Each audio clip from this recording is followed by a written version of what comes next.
प्रीति पाठक। प्रश्न क्रमांक 101 अध्यक्ष महोदय।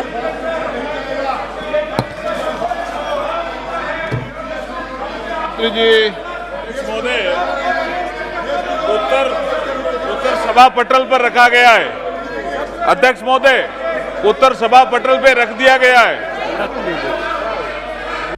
सदस्य। बहुत धन्यवाद अध्यक्ष महोदय।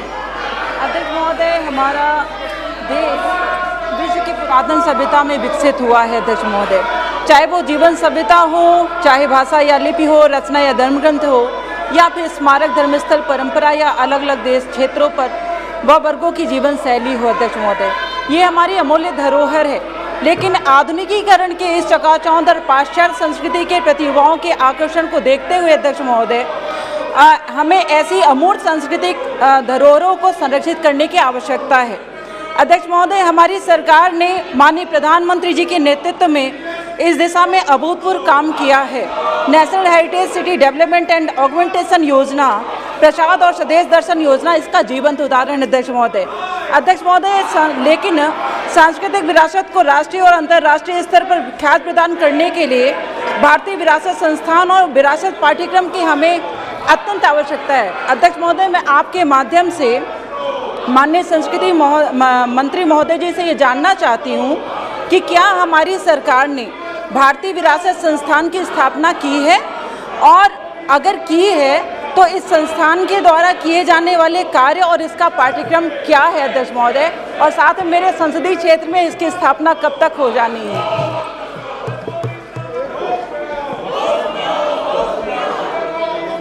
धन्यवाद अध्यक्ष महोदय।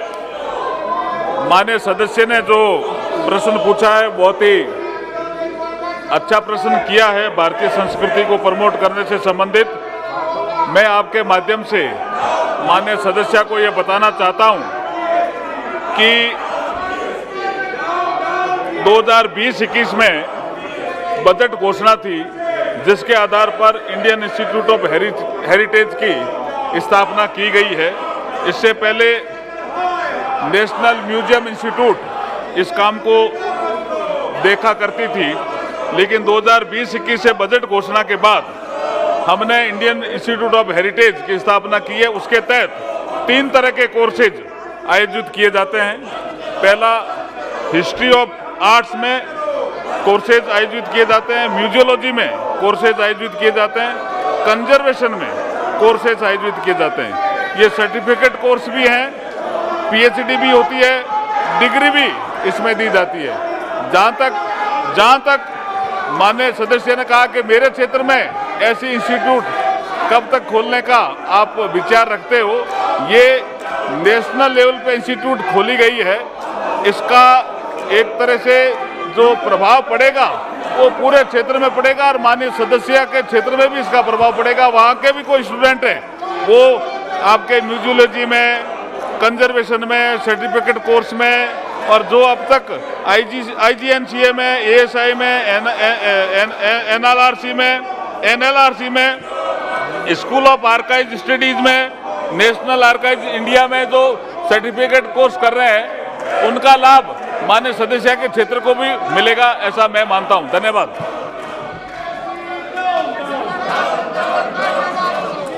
प्रीति पाठक जी। धन्यवाद अध्यक्ष महोदय। अध्यक्ष महोदय, मैं साथ में एक विषय पर और बात करना चाहती हूँ कि मंत्री महोदय जी मुझे ये भी बताने की कृपा करें कि संग्रहालय विज्ञान के क्षेत्र में क्या मानव संसाधन की कमी है, यदि है तो इस पर आगे इसको विस्तार में व्यवस्थित करने के लिए क्या उपाय किए गए हैं। धन्यवाद अध्यक्ष महोदय। जो माननीय सदस्य ने प्रश्न किया है कि संस्कृति के बचाव के लिए या हेरिटेज सेक्टर में क्या मानव संसाधन की कमी है क्या, मैं आपको बताना चाहता हूं कि हमारी न्यू एजुकेशन पॉलिसी अभी आदरणीय प्रधानमंत्री मोदी जी के नेतृत्व में लागू हुई है, और उसमें न्यू एजुकेशन पॉलिसी में हायर लेवल पे, एजुकेशन लेवल पे ये इसको प्रिजर्व करने का, कल्चर को प्रिजर्व करने का ये प्रयास किया जाएगा। इसलिए कहीं भी कोई मानव संसाधन की कमी आने वाले समय में नहीं आने दी जाएगी। बहुत बहुत धन्यवाद।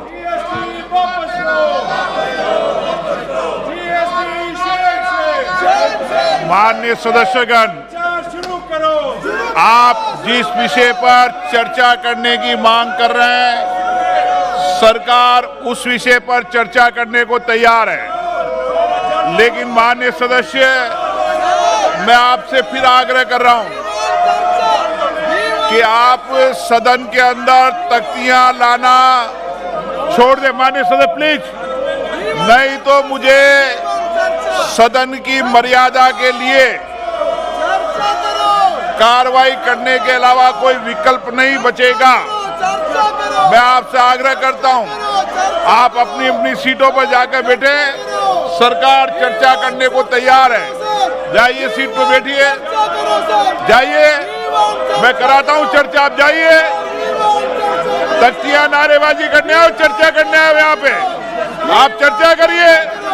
ये सदन चर्चा संवाद के लिए है। जाइए आप। माननीय सदस्य, ठीक तरीका नहीं है आपका। श्रीमती लाकेट चटर्जी। धन्यवाद अध्यक्ष महोदय।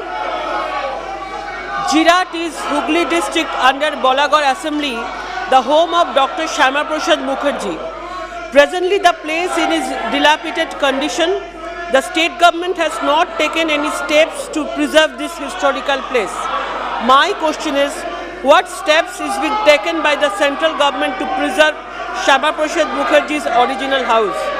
People in this area have long been demanding the construction of a building named after Shyama Prasad Ji, where common readers can learn about Shyama Prasad Ji's principles, ideas and Indian history. My question is, the government's taken any actions in this regard, and if so, what is the plan? Thank you. धन्यवाद अध्यक्ष जी। माननीय सदस्य ने जो प्रश्न किया है वो इस क्वेश्चन से सीधा संबंधित नहीं है। फिर भी डॉक्टर श्यामा प्रसाद मुखर्जी के सिद्धांत बहुत महत्वपूर्ण है। उनसे संबंधित जुड़ी हुई यादें, उनसे संबंधित जुड़े हुए स्थान हमारे लिए बहुत महत्वपूर्ण है। माननीय सदस्य ने जो भावना प्रकट की है, मैं इनसे एक चर्चा कर लूँगा और जो उनके सुझाव होंगे उसके आधार पर हम मंत्रालय में कार्रवाई करेंगे। डॉक्टर श्यामा प्रसाद मुखर्जी से जुड़ी हुई यादें या उनके स्थान, उनके संरक्षण का कार्य हम करने का प्रयास करेंगे। बहुत बहुत धन्यवाद। मरकनी भारत, श्री मरकनी भारत, श्री रितेश पांडे, मलुक नागर। मैं मंत्री जी से जानना चाहता हूं कि हस्तिनापुर भी अयोध्या की तरह ही है।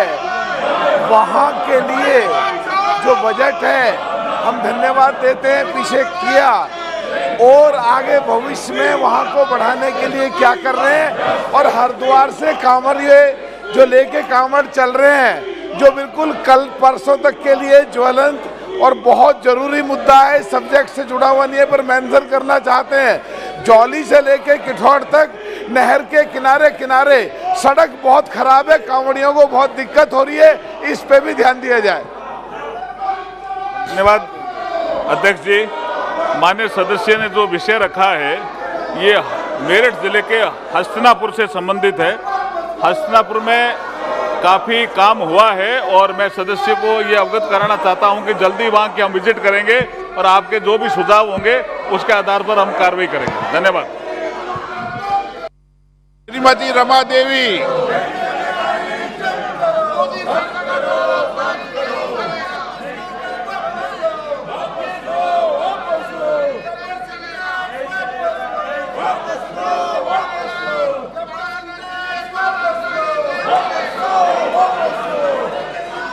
अध्यक्ष महोदय, बिहार को भगवान बुद्ध और भगवान महावीर की कर्मभूमि के नाम से जाना जाता है। माता श्री सीता जी की प्रकाट्य स्थली को लेकर चंद्रगुप्त मौर्य, सम्राट अशोक, आर्यभट्ट, बाबू कुंवर सिंह, डॉक्टर राजेंद्र प्रसाद एवं रामधारी सिंह दिनकर जी सहित न जाने कितने विभूतियों को यहाँ की मिट्टी ने जन्म दिया है, जिन्होंने भारतीय संस्कृति को वैश्विक पटल पर आगे बढ़ाने में महत्वपूर्ण भूमिका निभाई है। इनसे जुड़े एवं पुरातत्व महत्व की वस्तुएं तथा अवशेष बिहार के कई जिले अब भी विद्यमान हैं। तो मैं पूछना चाहती हूँ मंत्री जी से कि माननीय मंत्री जी की सरकार भारतीय विरासत और इसके संरक्षण के उद्देश्य से उत्तर प्रदेश की तर्ज पर क्या बिहार की ऐतिहासिक धरती पर भी कोई भारतीय विरासत संस्थान करने का विचार रखती है? अध्यक्ष जी, माननीय सदस्य ने जो प्रश्न किया है वो सीधा इससे संबंधित नहीं है। इन्होंने ये, चूंकि मैंने पहले ही कहा कि ये ऑल इंडिया लेवल पे काम करेगी इंडियन इंस्टीट्यूट ऑफ हेरिटेज, तो ये बिहार के लिए भी काम करेगी, उत्तर प्रदेश के लिए भी काम करेगी। बहुत बहुत धन्यवाद।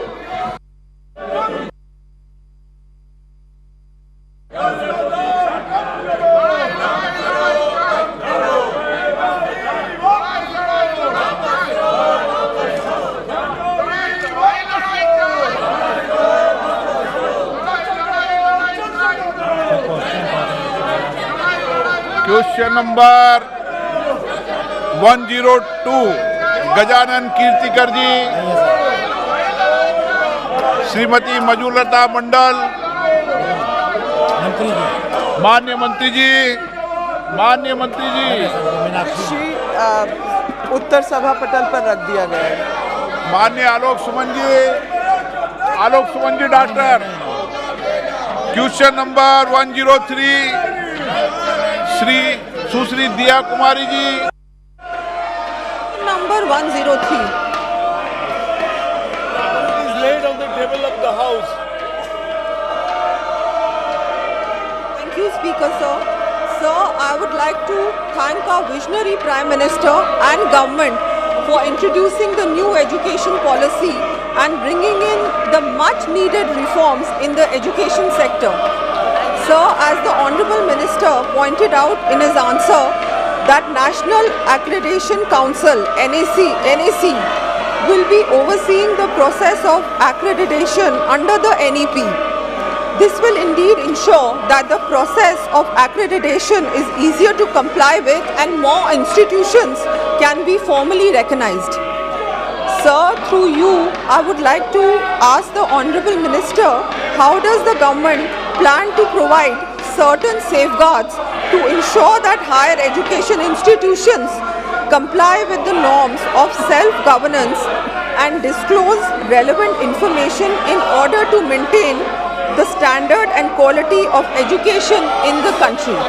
Thank you. Honorable Speaker, sir,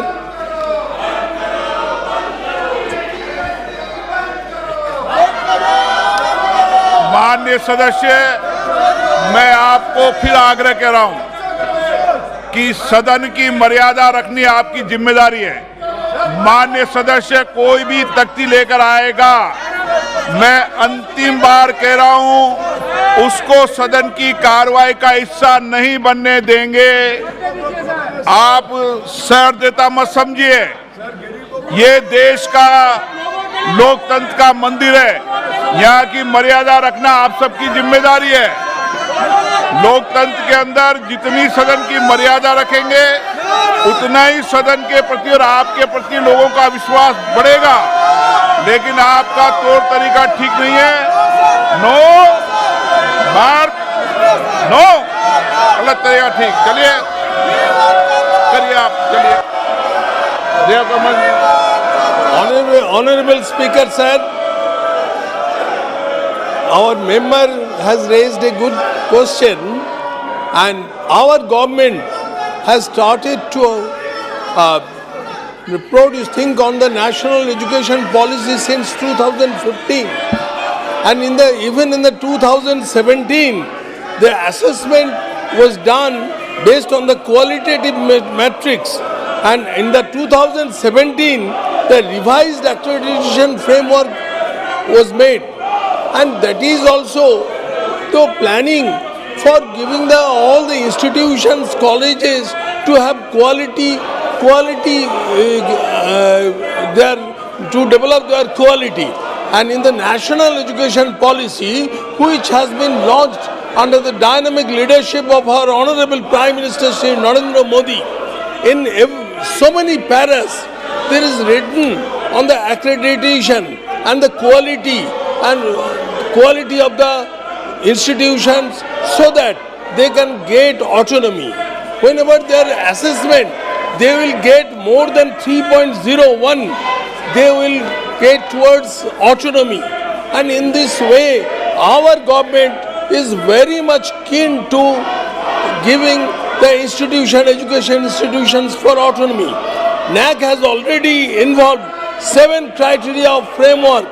These are the curricular aspects, teaching, learning and evaluation, research, innovation and extension, infrastructure and learning resources, student support and propagation. And at the same time, governance, leadership and management, institutional values and best practices. And even in the 1st June 2022, NAC has launched the Unified Affiliated College Manual. This is very important and this will help to the all colleges and universities. In this manual, the number of metrics has been reduced from 96 to 55 without compromising on quality. And gradually the participation is being more and more. Thank you, sir.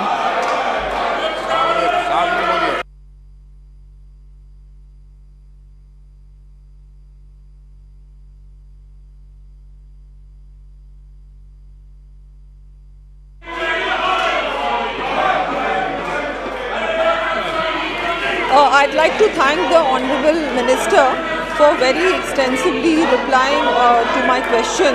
Also, after getting the recognition, accreditation, there should be some kind of monitoring mechanism in place so that, because a lot of times after getting it, the colleges, universities don't adhere to the standards and the kind of quality education that they should be giving. So some kind of mechanism should be in place so that regular monitoring takes place, and then they stick to whatever the guidelines are and the standards of good quality education that our government wants to impart. Thank you. Honorable Speaker said it is a continuous process, and at the same time it is a self-evaluation, and the NAC will also monitor the institutions.